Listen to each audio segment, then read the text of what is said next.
दोस्तों, हमारे हिंदू धर्म में अनेकों धार्मिक ग्रंथ हैं। इनमें से एक है महाभारत, जो कि केवल कौरवों और पांडवों के बीच हुए युद्ध की वजह से ही प्रसिद्ध नहीं है, बल्कि महाभारत में ऐसे अनेकों रहस्य छिपे हुए हैं जिनसे लोग आज भी अनजान हैं और वो इनके बारे में विस्तार से जानने की इच्छा रखते हैं। दोस्तों, ऐसा एक रहस्य है महाभारत काल की सबसे अहम किरदार द्रौपदी का, जो कि 5 पांडवों की पत्नी थी। लेकिन शायद आप में से आज भी कई लोग ये नहीं जानते होंगे कि द्रौपदी का विवाह 5 पांडवों से क्यों और कैसे हुआ। इसी के साथ साथ द्रौपदी 5 पांडवों के साथ अपना पत्नी धर्म कैसे निभाती थी, क्योंकि हमारे हिंदू धर्म में कोई भी स्त्री सम्मान पूर्वक केवल एक ही पुरुष के साथ अपनी सुहागरात कर सकती है। तो फिर द्रौपदी ने 5 पांडवों के साथ अपनी सुहागरात कैसे मनाई थी और इसके लिए क्या क्या नियम बनाए गए थे। अगर आप भी जानना चाहते हैं महाभारत के इस रहस्य के बारे में, तो बने रहे हमारे साथ वीडियो के अंत तक। दोस्तों, द्रौपदी राजा द्रुपद की पुत्री थी, जिनका जन्म एक यज्ञ की अग्नि से हुआ था। महाभारत की कथा के अनुसार ऐसा बताया जाता है कि राजा द्रुपद और कौरव पांडवों के गुरु द्रोणाचार्य एक समय पर बहुत ही अच्छे मित्र हुआ करते थे और बचपन में राजा द्रुपद ने द्रोणाचार्य को यह वचन दिया था कि जब कभी वो राजा बनेंगे तो अपना आधा राज्य द्रोणाचार्य को सौंप देंगे। लेकिन राजा बनने के बाद द्रुपद ने द्रोणाचार्य को अपना आधा राज्य देने से मना कर दिया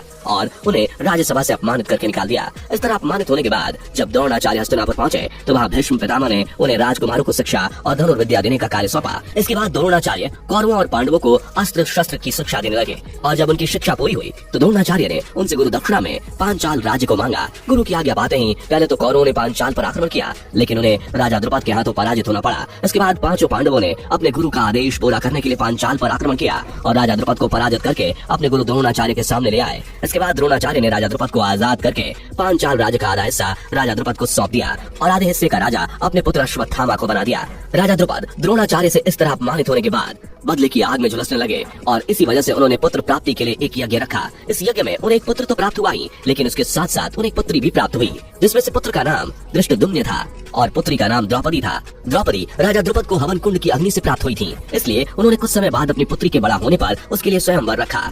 जब राजा द्रुपद ने अपनी पुत्री के विवाह के लिए स्वयंवर की घोषणा की तो उस समय माता कुंती के सभी पुत्र 5 पांडव जंगल में एक ब्राह्मण का वेश धारण करके रहते थे। और जब 5 पांडवों को इस बात की भनक लगी कि राजा द्रुपद की पुत्री द्रौपदी का स्वयंवर हो रहा है और उसमें श्री कृष्ण भी सम्मिलित होंगे, तो 5 पांडव श्री कृष्ण के दर्शन करने के लिए स्वयंवर की ओर निकल पड़े। राजा द्रुपद ने अपनी पुत्री द्रौपदी के स्वयंवर में एक शर्त रखी थी, जिसके अनुसार एक बड़े से यंत्र में एक मछली को रखा गया था। वो इधर उधर घूम रही थी। इस शर्त को पूरा करने के लिए उस घूमती हुई मछली की आंख में उसकी परछाई देखकर तीर मारना था। जो इस शर्त को पूरा करेगा उसका विवाह द्रौपदी के साथ किया जाएगा। इस स्वयंवर में एक के बाद एक सभी राजाओं ने उस मछली की आंख पर निशाना लगाने की कोशिश की, लेकिन कोई भी सफल नहीं हो पाया। इन असफल लोगों में कौरवों में से जरासंध, दुर्योधन, दुशासन, शिशुपाल आदि शामिल थे। सारे कौरवों के असफल हो जाने पर ब्राह्मण का वेश धारण करके स्वयंवर में आए अर्जुन ने अपने गुरु की शिक्षा का मान रखने के लिए मछली की परछाई को देखते हुए एक ही बाण में उसकी आंख भेद डाली। जिसके बाद द्रौपदी ने आगे बढ़कर अर्जुन के गले में वरमाला डाली और उसे अर्जुन के हवाले सौंप दिया गया। लेकिन दूसरी तरफ राजा द्रुपद को ये चिंता सता रही थी कि उनकी पुत्री द्रौपदी का विवाह उनके मन के मुताबिक नहीं हो पाया,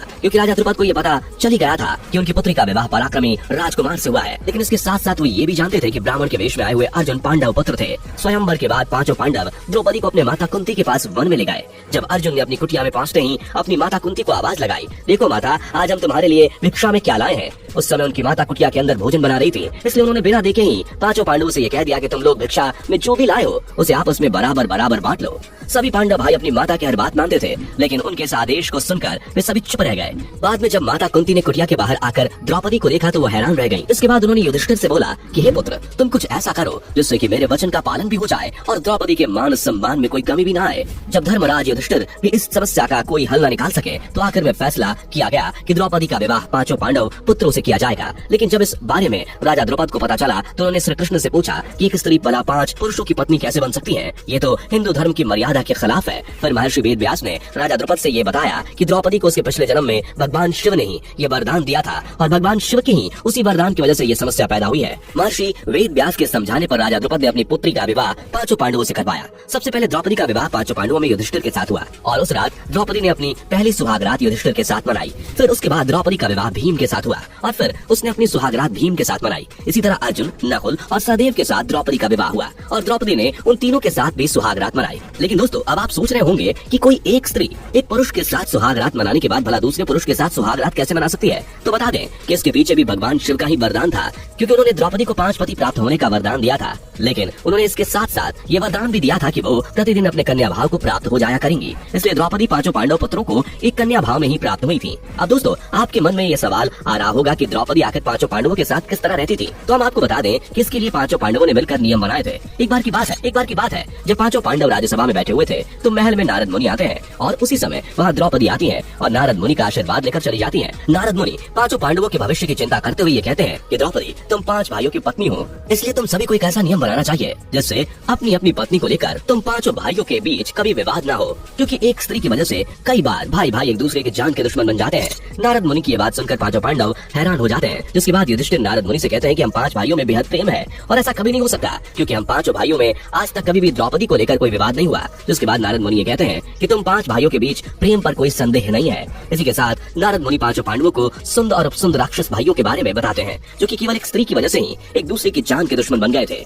सुंद और उपसुंद 2 राक्षस भाई थे, जिन्होंने ब्रह्मा जी की कठोर तपस्या करके उनसे वरदान प्राप्त किया था कि उन्हें एक दूसरे के अलावा इस संसार में कोई और न मार सके। ब्रह्मा जी से वरदान प्राप्त करने के बाद दोनों राक्षसों ने पृथ्वी पर हाहाकार मचाना शुरू कर दिया। जिसके बाद इस समस्या को हल करने के लिए ब्रह्मा जी ने एक अप्सरा तिलोत्मा की रचना की। तिलोत्मा इतनी सुंदर थी कि उसकी खूबसूरती पर सुंद और उपसुंद दोनों भाई मोहित हो गए और उसके लिए आपस में झगड़ने लगे और झगड़ा इतना ज्यादा बढ़ गया कि दोनों भाइयों ने तिलोत्मा की वजह से आपस में एक दूसरे को मार डाला। नारद मुनि के इतना समझाने पर युधिष्ठिर ने एक नियम बनाया कि द्रौपदी हर साल 5 पांडवों में से किसी एक के साथ ही अपना समय व्यतीत करेंगी। मतलब कि द्रौपदी 1 साल तक किसी एक ही पांडव की पत्नी बनकर रहेंगी, और जब द्रौपदी अपने कमरे में किसी एक पांडव के साथ रहेंगी तो दूसरा पांडव उस कमरे में नहीं जाएगा, और यदि कोई इस नियम को तोड़ेगा तो वो पांडव 1 साल तक वन में रहकर कठोर ब्रह्मचर्य का पालन करेगा। तभी एक बार की बात है, जब द्रौपदी युधिष्ठिर के साथ अपने कमरे में बैठी हुई थी और अर्जुन उस कमरे में अपना धनुष भूल गए थे। जब अर्जुन उस कमरे में अपना धनुष लेने गए तो अनजाने में उन्होंने इस नियम को तोड़ दिया, जिसके बाद उन्हें जंगल में रहकर 1 साल तक कठोर ब्रह्मचर्य का पालन करना पड़ा था। तो दोस्तों, अब तो आप जान ही गए होंगे कि किस तरह द्रौपदी ने 5 पांडवों के साथ अपने पत्नी धर्म को निभाया।